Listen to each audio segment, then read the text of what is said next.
love when Brené Brown says that stories are data with a soul.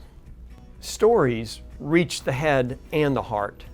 They reach the head in the way we think about things, or we think through things, or we understand things. But they also reach the heart. They reach our feelings and our emotions.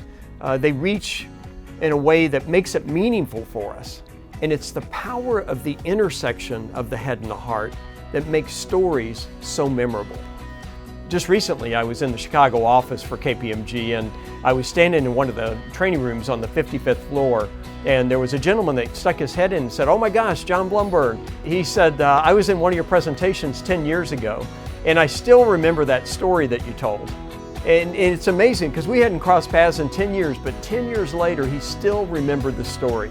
You see, that's the power when we combine the emotion with the head.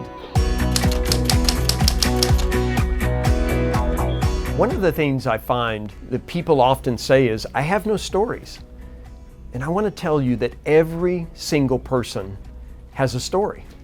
I'm a big believer that every single day is filled with stories if we choose to see them. So you're in a meeting or you're in a conversation and there's a hiccup along the way. There's something that you notice, there's a feeling that you have. And you begin to wonder, gosh, is this just me, or does everybody experience this, or some people experience this? And it's in those moments that we realize we potentially have a story with a purpose.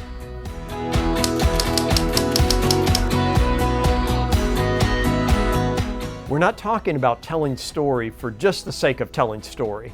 We're not trying to create a firm where everybody's just running around telling each other stories. In fact, I had an experience with that just recently. My wife and I were going into a tile store to buy new flooring, and the salesman just wanted to tell story after story. He's talking about how he remodeled his entire house. I mean, room by room, there was a different story for every room. And then he told us how his son moved home and how he brought his cat with him and how the cat had totally messed up the carpeting. And he got in graphic detail that I didn't really need to know. I am sitting there thinking, please don't tell me another story. I am simply there to buy tile for one room of our house. I was literally reminded, standing in that store, that stories can be useless unless they have a purpose.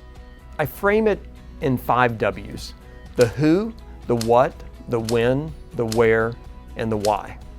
Who are you telling your story to? You see, it's not about you, it's about your audience, and it's important to understand who the audience is. What are the needs of your audience? When do I get together with these people? Where's a great opportunity that it's the right time and the right space to actually tell the story? And most importantly, why are you telling the story?